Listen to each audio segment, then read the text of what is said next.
देखो हमें देखना है सेक्सुअल रिप्रोडक्शन, ठीक है। सेक्सुअल रिप्रोडक्शन में जो चरण शामिल होते हैं वो ये शामिल, इतनी सारी चीजें इसमें क्या होती है, इवेंट शामिल होते हैं, ठीक है। क्या क्या होता है यहाँ पे सेक्सुअल रिप्रोडक्शन में? सबसे पहले जो काम होगा वो होगा किसका, गैमेट फॉर्मेशन का। गैमेट फॉर्मेशन जरूरी है, कल भी हम लोगों ने पढ़ा था सेक्सुअल रिप्रोडक्शन अगर कराना है तो गैमेट्स का होना, गैमेट का बनना जरूरी है, ठीक है। तो गैमेट फॉर्मेशन होगा, ठीक है। और गैमेट फॉर्मेशन की जो प्रोसेस है उसको अपन क्या कहते हैं, युग्मक जनन कहते हैं। ध्यान रखना क्वेश्चन होगा ये, युग्मक जनन किसे कहते हैं, ठीक है, आएगा क्वेश्चन इसमें। गैमेटोजेनेसिस क्या है, तो formation of gametes is called gametogenesis.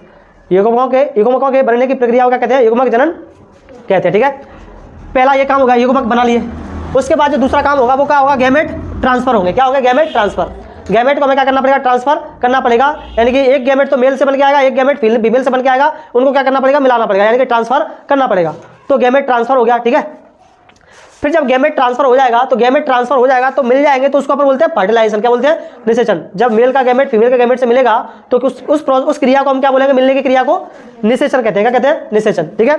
निषेचन से जो चीज बनेगी उसको अपन कहते हैं जायगोट। क्या कहते हैं, जायगोट। निषेचन के द्वारा जो चीज बनती है उसको हम क्या कहते हैं, जायगोट कहते हैं, यानी कि युग्मनज कहते हैं। यही है वो छोटी सी सेल जिसके द्वारा हमारी पूरी इंडिविजुअल की बॉडी का क्या होगा, जन्म होगा, ठीक है। हमारा जन्म किससे होता है, इसी जायगोट के थ्रू होता है। ये जायगोट धीरे धीरे क्या करता है, डिवाइड करता जाता है और डिवाइड करके एक बड़ी सेल क्या कर लेता है, बना लेता है, ठीक है, डिवाइड कर करके। तो जायगोट बनेगा। जायगोट बनने के बाद तुम्हारा जायगोट से क्या बनेगा, एम्ब्रियो बनेगा, और एम्ब्रियो यानी कि भ्रूण बनेगा, और एम्ब्रियो से तुम्हारा क्या बन जाएगा, न्यू ऑर्गेनिज्म बन जाएगा, यानी कि नई संतति बन जाएगी। अब ये ऐसा हम लोगों में ही नहीं होगा अकेला कि ऐसा केवल ये मनुष्यों के लिए ही है, पेड़ पौधों में भी यही प्रक्रिया होगी, पूरी जानवरों में भी यही होगी, और हम मनुष्यों में भी क्या होगी, यही प्रक्रिया होगी। अगर हम लोगों में हमें मनुष्यों के लिए पढ़ना है सेक्सुअल रिप्रोडक्शन तो पेरेंट्स होंगे, ठीक है। एक मेल पेरेंट्स होगा और एक फीमेल पेरेंट्स होंगे, ठीक है। अब पेरेंट्स यहाँ पे अपन मनुष्य के संदर्भ में यूज कर रहे हैं, ठीक है, मनुष्य के उसमें यूज कर रहे हैं, लेकिन पेरेंट्स यहाँ पे पेड़ पौधे भी हो सकते हैं, पेरेंट्स यहाँ पे जानवर भी क्या हो सकते हैं, ठीक है। तो पेरेंट्स होंगे, एक मेल होगा एक फीमेल होगा।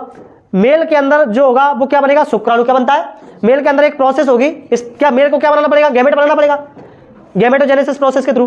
तो इसमें जो गैमेटोजेनेसिस होता है वो दो टाइप का होता है, एक तो होता है स्पर्मेटोजेनेसिस, एक होता है oogenesis। स्पर्मेटोजेनेसिस के थ्रू क्या बनता है, तुम्हारा स्पर्म बनता है। क्या बनता है, स्पर्म यानी कि शुक्राणु बनता है, ठीक है। और oogenesis के थ्रू तुम्हारा क्या बनता है, अंडाणु बनता है। स्पर्मेटोजेनेसिस किसमें होता है, मेल में, यानी कि शुक्राणु जनन मेल में होता है और क्या बनता है, शुक्राणु बनता है। और अंडाणु जनन किसमें होता है, फीमेल में होता है और क्या बनता है, अंडाणु बनता है, यानी कि ओवम बनता है, ठीक है। तो यहां से फिर से क्वेश्चन पूछा जाएगा कि स्पर्मेटोजेनेसिस क्या है, व्हाट इज स्पर्मेटोजेनेसिस। तो formation of sperm is called spermatogenesis, ठीक है। शुक्राणु के बनने की प्रक्रिया को क्या कहते हैं, शुक्राणु जनन कहते हैं। किसमें होती है, मेल में, पुरुष में, ठीक है। और अंडाणु के बनने की प्रक्रिया को क्या कहते हैं, अंडाणु जनन कहते हैं। किसमें होती है, फीमेल में होती है, ठीक है। याद रहेंगे टर्म्स, oogenesis और स्पर्मेटोजेनेसिस, ठीक है। अब देखो मेल से स्पर्म बन गया और फीमेल से इस प्रोसेस के थ्रू क्या बन गया, ओवम बन गया, ठीक है। अब क्या होगा, अब इन दोनों को मिलाना पड़ेगा, मिलेगा तो इनके मिलने की प्रोसेस को हम क्या बोलते हैं, निषेचन यानी कि फर्टिलाइजेशन बोलते हैं। फर्टिलाइजेशन से तुम्हारा क्या बनेगा, जायगोट बनेगा, यानी कि युग्मनज बनेगा। फर्टिलाइजेशन के बाद क्या बनेगा, युग्मनज बनेगा। अब इस युग्मनज में क्या होता है, डिवीजन होता है। एक सेल वाली कोशिका होती है, इससे 2 सेल वाली कोशिका बनती है, फिर 4 सेल वाली कोशिका बनती है, फिर 8 सेल वाली बनती है, फिर 16 सेल वाली बनती है, फिर 32 सेल वाली बनती है। फिर 32 सेल वाली कोशिका को हम क्या कहते हैं, 32 सेल वाली कोशिका का इम्प्लांटेशन होता है, और इम्प्लांटेशन के बाद तुम्हारा क्या बनता है, भ्रूण बनता है। 32 सेल वाली कोशिका को हम ब्लास्टुला कहते हैं। क्या कहते हैं, ब्लास्टुला। ये अपन पढ़ेंगे 12th क्लास में, पूरा का पूरा चैप्टर है तुम्हारा, ये सेकंड चैप्टर यही है, मानव जनन।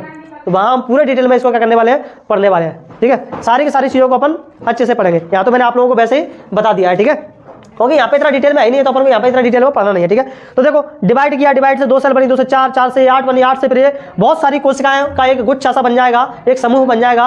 ऐसी संरचना को हम क्या कहते हैं, भ्रूण कहते हैं। और इसी से होता है क्या, हमारा जन्म।